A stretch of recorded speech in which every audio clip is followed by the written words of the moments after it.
Hi, I'm Amy Mahaly from Be Well Clinic, and as the year comes closer to an end, I want to talk to you about looking forward. But before we do that, we want to talk about looking back. Why is looking back helpful? Let's talk about a few reasons why. The first one is that it helps us to live in reality. What do I mean by that?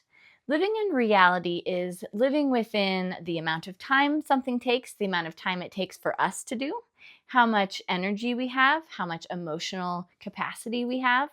All of those things will determine what we can do, what we can accomplish.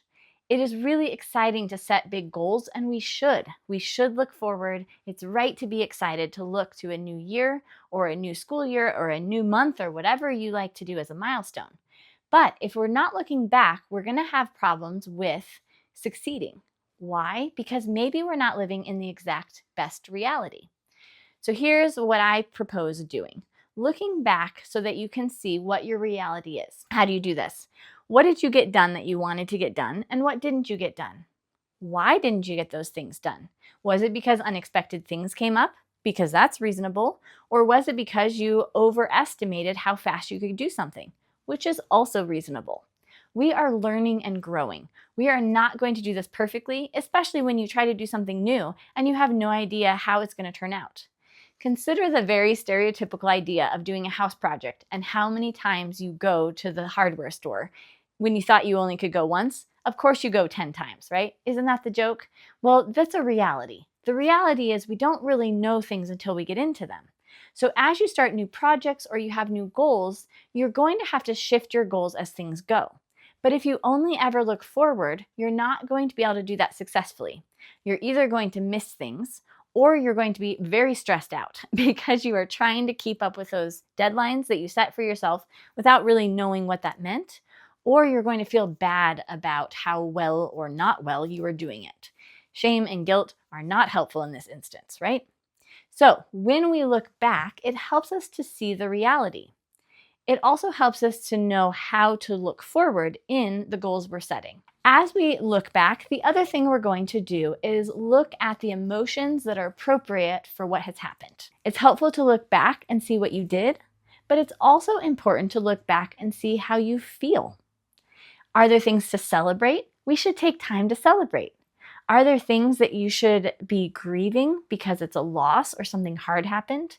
Then we should take time to grieve. That's the best way we're going to come into the new year, with a clean slate, with a to-do list that seems, to our knowledge, reasonable to get done, and we're excited to try. If we are holding on to grief or we forgot to celebrate, we're not going to have the energy or motivation to do things in the future. So we look back. That helps us understand reality, and we acknowledge and work through what we are feeling. Then we look forward. So what's the best way to look forward? Looking forward can be done in any number of ways, but we want to frame it in the reality. And as you've looked back in your previous year, you'll probably have a better idea of your future year and what reality you have. How tiring is it to work however many hours a week you work? How big a deal is it to have 2 kids instead of 1? All those different things that have changed in your life, you now know more. And you are going to be able to set exciting expectations for what you want to do in the next upcoming period of time, whether it's a year or the next 10 years or the next month.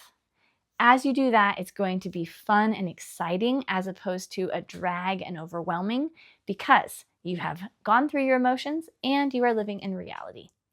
I hope this is helpful. I hope it's an encouraging thing to you, and I do want to celebrate along with you your goals for the next year. So down below, share with us, what are your celebrations? What are your griefs, if you want to share that? What are you excited to accomplish in the next year? And we are going to be excited, celebratory, or grieving along with you. If you like this video, come back for another one about ways to take care of your body and to take care of your health, and I will see you in the next video.